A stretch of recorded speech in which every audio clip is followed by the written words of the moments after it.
하나님 말씀은 시편 107편 1절에서부터 9절까지 말씀입니다. 구약 성경 882면 시편 107편에서 1절에서부터 9절까지 말씀입니다. 제가 봉독해 올리도록 하겠습니다. 여호와께 감사하라. 그는 선하시며 그의 인자하심이 영원함이로다.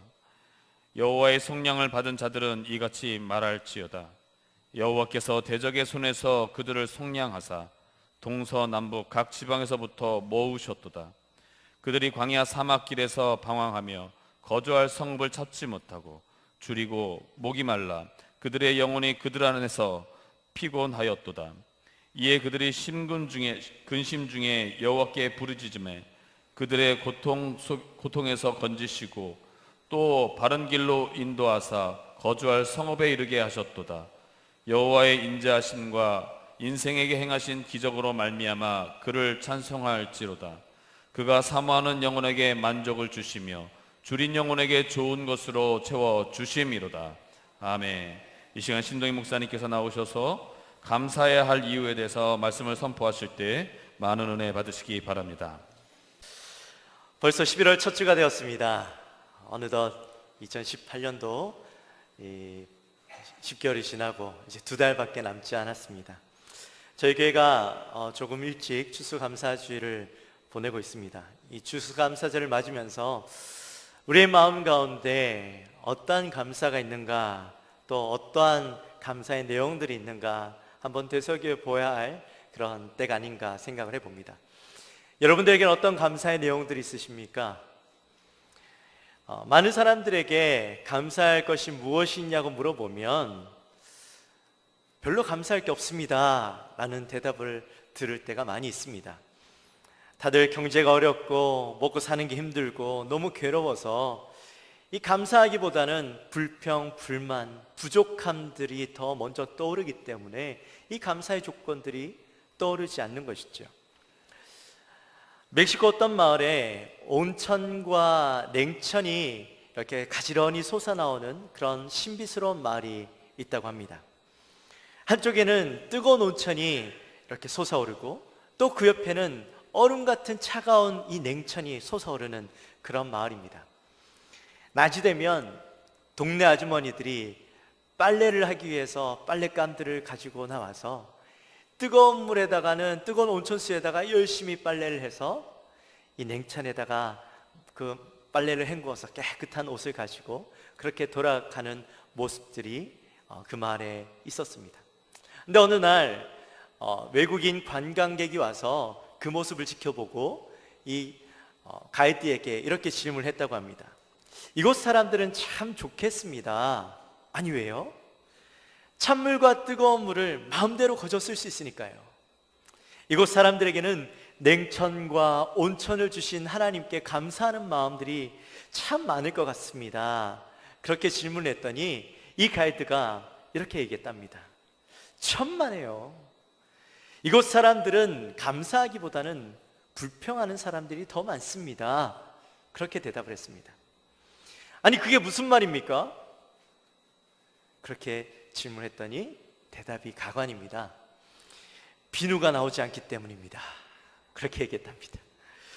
여러분, 찬물과 뜨거운 온천이 나오고 냉천이 나오는 그런 곳에서 아무런 조건 없이 이 물들을 마음껏 쓸 수 있다는 것이 얼마나 큰 감사의 조건인데, 그 조건을 가지고 있음에도 불구하고 그 사람들의 마음 가운데 비누가 나오지 않는다고 감사하지 못한다라는 이야기를 들을 때 여러분 어떤 생각이 드십니까? 참 사람들은 이기적이다라는 그런 생각이 드시지 않으십니까?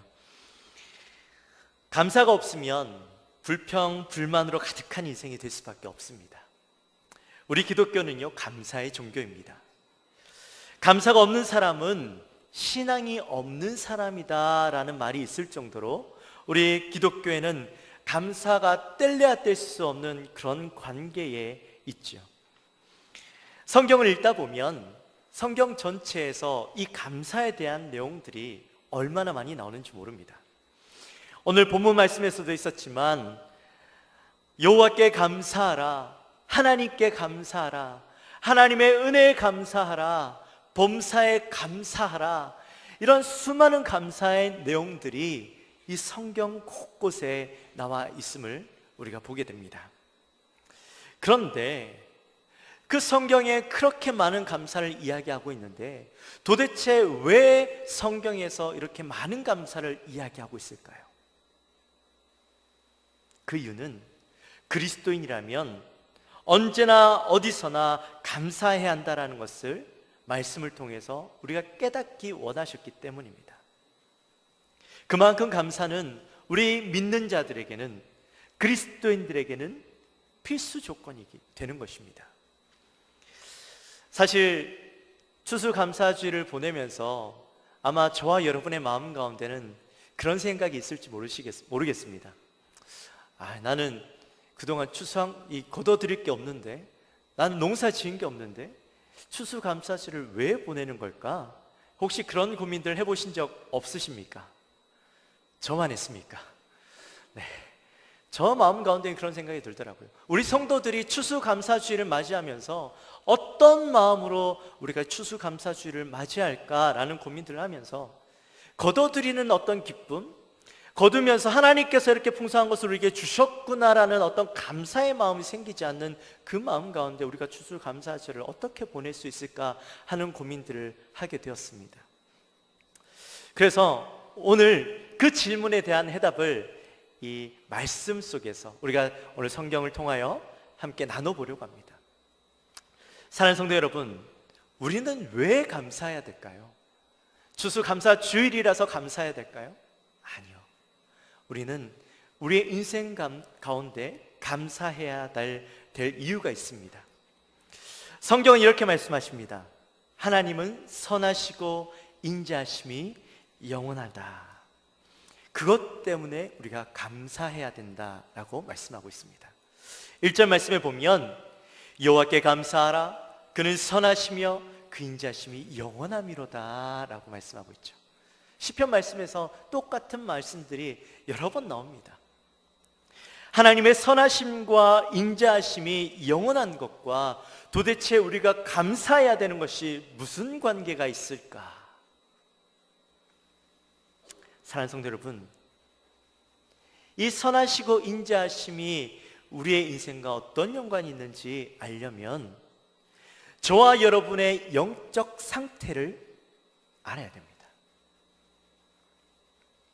저와 여러분의 인생은 예수님을 만나기 이전의 영적 상태는 소망이 없는 상태였습니다. 영적 죽음의 상태였습니다. 죄로 인해서 영원한 죽음 가운데 있는 상태, 절망의 상태에 있던 사람들이 저와 여러분이었죠. 그런데 하나님께서 저와 여러분을 너무나도 사랑하셔서 하나님께서 놀라운 계획을 세우셨다라는 겁니다. 여기에서 말씀하신 선하심과 인자심은 바로 그 하나님의 선하심 계획을 이야기하고 있는 거예요. 본문에서 선하시며 라는 말은 원래 뜻은 좋은, 선한, 아름다운, 최선의 그런 뜻이 있습니다.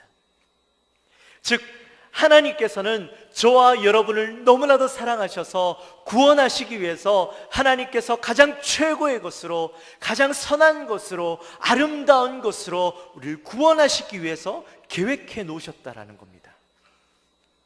또 인자하심이라는 말이 나오는데 이 인자하심이라는 말은 하나님께서 우리를 향해서 베푸시는 한결같은 사랑, 무조건적인 사랑, 언약적인 사랑을 이야기하는 것입니다.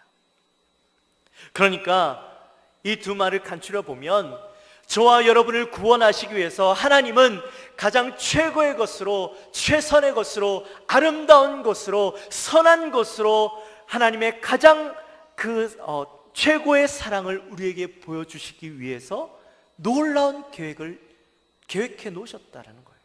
준비해 놓으셨다라는 겁니다. 여러분, 그 하나님의 선하고 아름답고 최고의 가장 완벽한 하나님의 계획은 무엇일까요? 바로 예수 그리스도를 이 땅에 보내시는 것입니다. 사랑하는 영광교회 성도 여러분, 그 놀라운 사랑을 우리가 안다면 어떻게 우리가 하나님 앞에 감사하지 않을 수가 있겠습니까? 특별히 하나님의 선하시고 인자하심은 변함이 없는 것입니다. 인간은 때로는 감정에 따라서 상대방에게 선을 베풀기도 하고 또 긍휼히 여기는 마음을 가지기도 합니다. 그런데 그 인간의 마음은 언제나 변할 수 있다는 거죠. 그 마음은 영원하지 않습니다. 절대적인 어떤 믿음을 줄 수 있는, 신뢰를 줄 수 있는 그런 관계가 아니라는 겁니다. 그런데 하나님은 그렇지 않으셔요. 하나님은 한번 우리를 사랑하기로 작정하시면 그 사랑하는 마음이 변함이 없으시다라는 겁니다. 우리가 어리석음으로 인해서 넘어지고 또 넘어지고, 하나님을 우리가 오늘 주일날 주님 앞에 나와서 하나님 사랑합니다 고백하고 내가 하나님을 찬양합니다라고 고백했던 우리의 인생이 오늘이 지나고 나서 이 예배 자리를 떠나고 나서 하나님의 마음을 아프게 하는 인생으로 살아간다 할지라도 하나님의 그 마음 가운데는 우리를 향하신 마음이 변함이 없으시다라는 거예요. 도리어 하나님께서 우리의 그 변한 모습, 하나님을 바라보고 하나님을 향해서 가슴을 아프게 했던 그 마음을 부여잡고 가슴 아파하시고 우리를 위해서 기도하시고 눈물 흘리시며 우리가 돌아오기만을 바라시고 계시는 것이 바로 하나님의 마음이라는 거예요. 바로 이것이 하나님의 선하시고 인자하신 하나님의 성품, 하나님의 마음인 것입니다. 여러분, 우리가 그 마음을 안다면 어떻게 하나님께 감사하지 않을 수가 있겠습니까? 그리고 또 우리가 감사해야 되는 이유는 예수 그리스도를 통한 구원이 이루어졌기 때문입니다. 오늘 본문에 보니까 2절에 속량이라는 단어가 나옵니다. 여러분, 속량은 영어로 redeem이라는 말입니다. 이 redeem의 뜻은 이 단어가 가지고 있는 의미는 포로나 노예 같은 사람들을 그 대가를 주고 사서 이 사람들을 자유롭게 해준다라는 의미가 여기에 있습니다. 다윗이 오늘 시편의 말씀을 통하여서 고백을 하면서 이스라엘 민족들이 출애굽 때 이야기를 하고 있습니다. 이스라엘 백성이 430년간 애굽의 포로 생활을 하면서 그들이 얼마나 고통스러운 시간들을 보냈습니까? 출애굽기 3장 23절 말씀에 보면 여러 해 후에 애굽 왕은 죽었고 이스라엘 자손은 고된 노동으로 말미암아 탄식하며 부르짖으니 그 고된 노동으로 말미암아 부르짖는 소리가 하나님께 상달된지라. 아멘. 여러분, 그들의 고통의 부르짖음을 하나님께서 들으셨습니다. 그리고 하나님께서 그들의 고통의 부르짖음 가운데 하나님의 선하신 계획을 이들을 통하여 작정하셨는데 그들에게 모세를 세우게 하시고 10가지 재앙이 그들에게 내려지게 하시고 애굽 민족에게 내리게 하시고 또 그들을 홍해를 건너게 하시고 내일같이 만나와 메추라기로 먹이셨던 하나님, 그 놀라운 하나님의 사랑을 기억하니 다윗이 이스라엘 백성들을 통하여서 그런 역사적인 사건, 이스라엘 민족에서 최대의 사건이었던 이 출애굽 사건을 생각하며 비록 지금 자기네들의 삶은 안정적이고 만족적인 삶을 살고 있지만 그 과거에 하나님께서 우리 민족을 통하여서 이루어 주셨던 그 놀라운 사건들을 생각하면 우리가 하나님 앞에 감사하지 않을 수 없다라는 고백을 오늘 본문 말씀을 통하여서 이야기하고 있는 것입니다.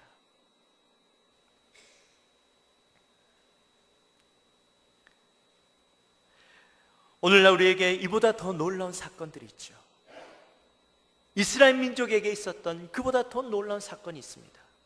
그것은 바로 예수 그리스도의 십자가 사건입니다. 예수님은 우리의 죄를 속량해 주셨습니다. redeem 해 주셨습니다.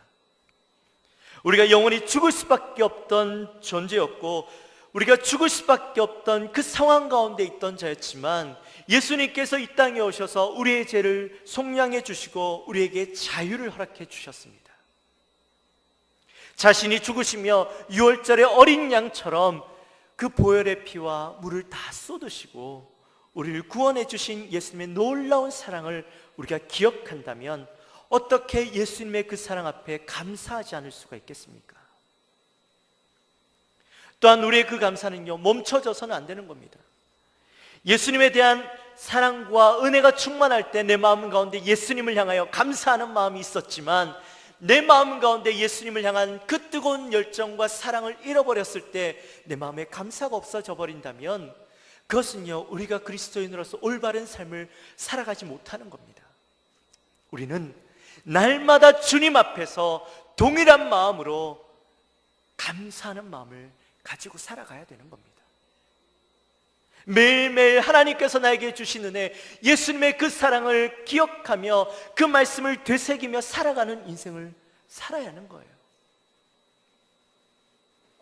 또 마지막으로는 성령께서 우리를 인도해 주셨기 때문입니다.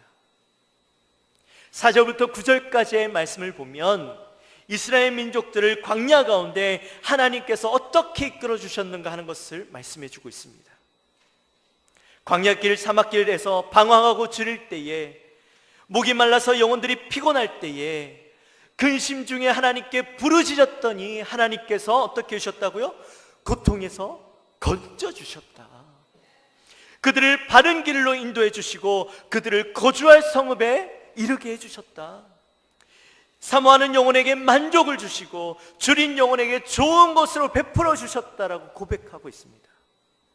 그러면서 이 다윗이 어떻게 고백하냐면 8절 말씀에서 그렇게 인도하신 하나님께 어떻게 하라고요? 무엇 하라고요? 찬송하라. 할렐루야. 사랑하는 성도 여러분, 저와 여러분의 인생을 되돌아보면 단 한순간도 하나님의 은혜가 아니면 살아갈 수 없었던 인생임을 고백할 수밖에 없습니다.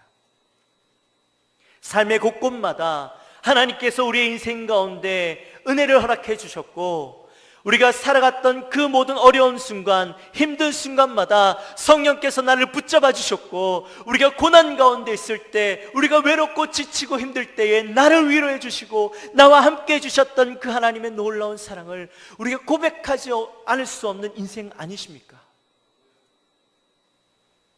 우리가 그 인생을 기억한다면, 우리가 그 인생을 안다면 우리가 어떻게 하나님 앞에 감사하지 않을 수 있겠습니까? 여러분에게 영상 하나를 보여드리겠습니다. 김상진 씨의 이야기입니다. 이분은 우리나라 첫 뇌사시 장기이증 기증자가 된 분이십니다. 우리 먼저 동영상을 보고 함께 말씀을 나누겠습니다.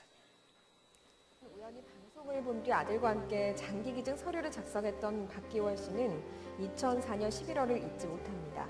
아들 김상진 씨가 31살의 나이에 갑작스런 뇌동맥류 파열로 쓰러졌기 때문인데요. 잊고 있었던 장기기증 서류를 다시 맞닥뜨린 것도 아들의 뇌사 판정 당일이었습니다. 힘든 마음에 많이 망설였지만 가족들은 속 깊던 아들이었다면 약속을 지켰을 것이라며 장기기증에 동의했습니다. 당시 서약을 한 8만 명 중 실제 약속을 지킨 첫 사례였는데요. 고 김상진 씨의 장기 기증으로 새 생명을 얻은 사람은 7명입니다. 국내에서는 장기 이식 당사자 간의 만남을 금지하고 있지만요. 상진 씨의 가족과 수혜자가 공익 광고를 통해서 신원이 알려지면서 만남을 갖게 됐는데요. 심장을 받은 한 수혜자는 13년째 꾸준히 직접 지은 농산물을 전하면서 온기를 전하고 있고요. 수혜자의 가족들 또한 김상진 씨처럼 장기 기증을 서약하며 받은 사랑을 이어가고 있습니다. 이 김상진 씨는 결혼한 지 2달 만에 2004년 11월 달에 이 장기 기증을 하게 됩니다. 장기 기증을 하겠다고 서약을 하게 됩니다. 그리고 얼마 지나지 않아서 이분은 갑자기 뇌동맥류 파열로 쓰러져서 뇌사 상태에 들어가게 됩니다. 장기 기증 서약대로 12월 2일 날 7명에게 자신의 장기를 기증하고 31살의 짧은 생애를 마감하게 됩니다. 그리고 난 뒤에 이 장기기증 운동본부에서 주선해서 이분들이 만나게 되었는데요. 심장을 이식을 받은 박 씨가 그렇게 얘기했습니다. 어머니에게, 그 김상진 씨 어머니에게 감사하다고 연거푸 큰절을 하면서 이 김상진 씨 어머니도 마치 아들이 살아서 돌아온 것 같다면서 서로 부둥켜 안고 울었답니다. 그러면서 박 씨도 자기도 뇌사시 장기 기증을 하겠다라는 서약을 그 자리에서 했다고 합니다. 또 신장을 이식받은 윤 씨는 매일 신장 장인 협회에서 자원봉사를 한다고 합니다. 김상진 씨 덕분에 더 이상 치료받지 않아도 되는 인생을 살게 됐는데, 나도 누군가에게 도움을 주고 그들을 섬기는 삶을 살아야 되지 않겠냐며 매일 그들을 섬기는 삶을 살고 있다는 거죠. 그러면서 김상진 씨 어머니가 이렇게 이야기했습니다. 비록 우리 상진이는 같지만 여러분이 여기에 계시기에 아주 간 것은 아닙니다. 우리 아픈 눈물이 기쁨의 눈물이 되었으면 좋겠습니다. 장기를 떼어낸 우리 상진이의 마지막 얼굴이 떠오릅니다. 아주 평안해 보이더군요. 서로 의지하면서 열심히 살아주세요. 우리 상진이가 바라는 것은 그것뿐입니다. 사랑하는 성도 여러분, 이 김상진 씨의 죽음은 참 값진 죽음이었습니다. 생명을 살리는 죽음이었습니다. 상진 씨를 통해서 장기 기증 받은 분들은 자신의 인생을 그렇게 거저받은 그 사랑에 감사하며 자신도 그 감사하는 삶을 나누어주는 삶으로 살아가겠다라고 고백했습니다. 저와 여러분도 새로운 인생을 살게 된 그런 존재죠. 예수 그리스도로 인하여서 죽었던 우리가 새로운 생명을 얻게 된 존재들입니다. 그렇다면 김상진 씨의 장기를 기증받은 그분들도 비록 장기 하나로서 그들의 새로운 삶을 살겠다라고 고백하고 매일매일 감사하는 삶을 살아가는데, 영원히 구원받은 우리의 인생은 어떻게 살아야 되겠습니까? 날마다 더욱더 감사하는 마음을 가지고 살아야 되지 않겠습니까? 우리의 삶 가운데 감사가 넘쳐나는 삶을 살아야 되지 않겠습니까? 우리의 삶 가운데 1분 1차도 그 감사하는 마음이 떠날 수 없는 인생임을 고백할 수밖에 없습니다. 이제 말씀을 맺습니다. 사랑하는 영광교회 성도 여러분, 여러분의 삶 가운데 날마다 감사가 넘쳐나시기를 주님의 이름으로 축원합니다. 여러분의 감사가 여러분의 삶을 덮게 되어지시기를 주님의 이름으로 축원합니다. 여러분, 감사를 할 수 없을 때라도 여러분 감사하시기 바랍니다. 왜냐하면 그 문제보다, 어려움보다, 여러분의 상황보다 더 크신 하나님이 여러분의 삶을 덮고 계시기 때문입니다. 그 어려움과 고난과 그 상황들이 여러분은 하나님 앞에 감사함으로 나가며 여러분의 삶을 예수 그리스도로 하나님으로 채우면 그 모든 어려움들과 문제들은 사라지고 여러분의 삶 가운데 감사가 채워지며 그 모든 문제들 가운데 내가 감사할 수 없을 때라도 감사하면 그 어려운 감사가 진짜 감사로 바뀌어지는 놀라운 역사들이 여러분의 삶 가운데 나타날 것입니다. 그러니 우리 사랑하는 영광교회 모든 성도 여러분, 우리 감사하는 삶으로 매일의 삶을 살아가게 되시기를 주님의 이름으로 축원합니다. 기도하겠습니다. 하나님 아버지 감사합니다. 오늘 저희들의 삶을 주님 기억하게 하여 주시고 추수감사 주일에 우리의 삶이 감사할 것이 없는 인생 같아 보이지만 그러나 말씀을 통하여 우리가 감사할 수밖에 없는 인생임을 다시 한번 깨닫게 하시니 감사합니다.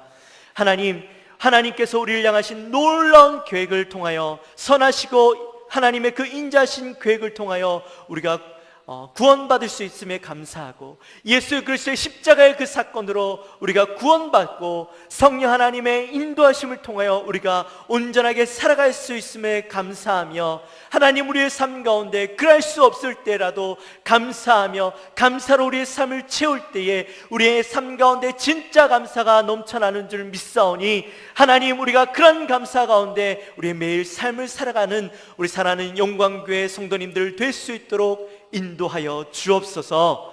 감사합니다. 예수님의 이름으로 기도하옵나이다. 아멘.